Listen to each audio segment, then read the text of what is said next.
चाची ऐलान होया सी कल कि 10 मुहर्रम नूं सब्जी मंडी मुकम्मल तौर पर बंद रहेगी। यार पता नहीं जिन्हें सानू हाँ जी, अरे हम सौदे पे अगले बेच रहे हैं, असं किहड़ा कोई होर लाया। मिर्चां धनिया जिहड़ा खराब हो जाता आदमी असीं नाल दे ते सारा मिट्टी हो जाना सी, खराब होने वाली आइटम सी सारी। जी तो अस्सलाम वालेकुम व्यूअर्स, क्या हाल चाल है। जैसा कि आपको मैंने कल बताया था और मंडी में बाकायदा ऐलान करवाया था कि रोज़ मंगल 10 मुहर्रम को सब्ज़ी मंडी मुकम्मल तौर पर बंद रहेगी। देख लें आज सब्ज़ी मंडी मुकम्मल तौर पर बंद है। मुझे वाले साहब ने भेजा है, वाले साहब सदर मंडी के, उन्होंने कहा मुझे जाओ चेक करके आओ कोई बंदा सौदा तो नहीं बेच रहा। ये बंदे से बात करते हैं इन बंदों से। चाचा जी क्या हाल है? अल्हम्दुलिल्लाह जी, शुक्र अल्लाह। चाचा जी कल ऐलान होया सी 10 मुहर्रम रोज़ मंगल सब्जी मंडी मुकम्मल तौर पर बंद रहेगी। हाँ जी, ते तुसी फिर सौदा बेची जाने? असता जी ये बस खाण वास्ते आ करो अंब लैन आए हैं। अच्छा अच्छा, आप दी पेटियां सी जाती साड़ियां। अच्छा पईयां ते हाँ बेचा बूचा कोई नहीं ते ना कोई है, मुकम्मल बंद है मंडी। अच्छा वेरी गुड, बड़ी मेहरबानी, बड़ी अच्छी गल है। तुसी सर अस्सलाम वालेकुम।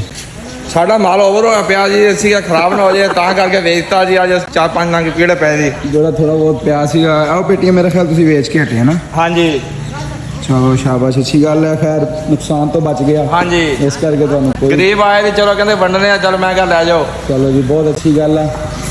ਤੇ ਸਬਜ਼ੀ ਵਾਲੀ ਸਾਈਡ ਤੇ ਕੀ ਸੂਰਤ ਹਾਲ ਹੈ? ਸਬਜ਼ੀ ਵਾਲੇ ਫੜੀਆਂ ਵਾਲੇ ਆਲੂ ਗੰਢੇ ਵਾਲੇ ਪਏ ਆ ਵੀ ਖਤਮਾਂ ਵਾਸਤੇ ਚੀਜ਼ਾਂ, ਗੰਢੇ ਗੁੰਡੇ ਬਟਰ ਮਿਰਚਾਂ ਲਈ ਜਾਂਦੇ ਅਗਲੇ। ਅੱਛਾ ਅੱਛਾ, ਬਾਕੀ ਫਰੂਟ ਵਾਲੀ ਤਾਂ ਆਲ ਓਵਰ ਬੰਦ ਹੈ ਨਾ? ਹਾਂਜੀ ਬੰਦ ਆ, ਫਰੂਟ ਸਭ ਬੰਦ ਆ ਜੀ ਅੱਜ। ਚਲੋ ਵੈਰੀ ਗੁੱਡ, ਅੱਛੀ ਗੱਲ ਹੈ। ਕੱਲ ਐਲਾਨ ਬਕਾਇਦਾ ਟਾਈਮ ਨਾਲ 2 ਦਫਾ ਕਰਵਾ ਦਿੱਤਾ ਸੀਗਾ।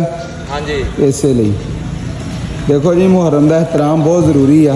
ਹਾਂਜੀ, तमाम ਕਾਰੋਬਾਰ ਮੰਡੀ ਵਾਹਦ ਐਸਾ ਅਦਾਰਾ ਜਿਹੜੀ ਕਰੋਨਾ ਦੇ ਵਿੱਚ ਵੀ ਨਹੀਂ ਬੰਦ ਹੋਈ, ਹਾਂਜੀ ਲੇਕਿਨ ਮੁਹर्रम ਦਾ 12 ਰਬੀ ਅਵਲ ਦਾ ਬਿਲਕੁਲ ਪੂਰਾ ਇਹਤਰਾਮ ਹੁੰਦਾ ਤੇ ਬੰਦ ਕਰ ਦਿੱਤੀਆਂ ਜਾਂਦੀਆਂ। ਹਾਲਾਂਕਿ ਸੌਦਾ ਦੁਕਾਨਾਂ ਦੇ ਵਿੱਚ ਪਿਆ ਜੀ, ਲੇਕਿਨ ਨਹੀਂ ਵੇਚਿਆ ਕਿਸੇ ਨੇ। ਬਹੁਤ ਅੱਛੀ ਗੱਲ ਹੈ ਜੀ।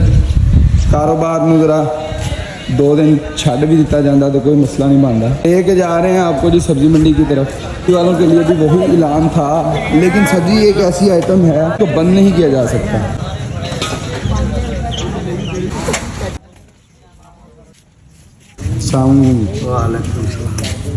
चाची ऐलान होया सी कल कि 10 मुहर्रम नूं सब्जी मंडी मुकम्मल तौर पर बंद रहेगी।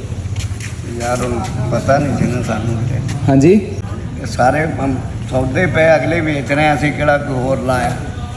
भाई समान पिया नुकसान होंदा। समान तो फिर इदा सारा पिया ही है ना, जिन्होंने नहीं मतलब कि चौधरी सरदार आड़तियां दा ते उदा ही पिया ना। ਸਾਡੇ ਕੋਲ ਖਰਾਬ ਹੋਣ ਵਾਲਾ ਸੌਦਾ ਸੀ। मिर्चां धनिया जिहड़ा खराब हो ਗਰੀਬ जाता। ਆਦਮੀ ਅਸੀਂ ਨਾਲ ਦੇ ਤੇ ਸਾਰਾ ਮਿੱਟੀ ਹੋ ਜਾਣਾ ਸੀ।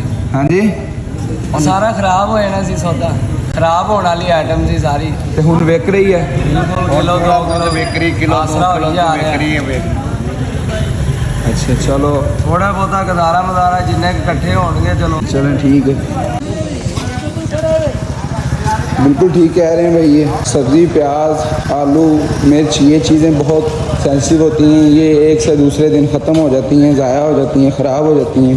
ये देख लें, ये कल वाली मिर्चें हैं, जो बेचारा आज नहीं आया बंदा उसकी मिर्चें ये ख़राब हो चुकी हैं। ये देख लें,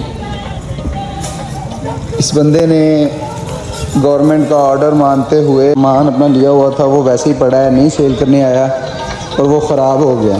कुछ लोग नहीं बर्दाश्त कर सकते अपना नुकसान 2 रुपए का भी। ये गरीब लोग हैं, असल में बात ये है कि ये गरीब लोग हैं, मेहनत मजदूरी करते हैं, ये इनकी आमदनी का यही ज़रिया है बस।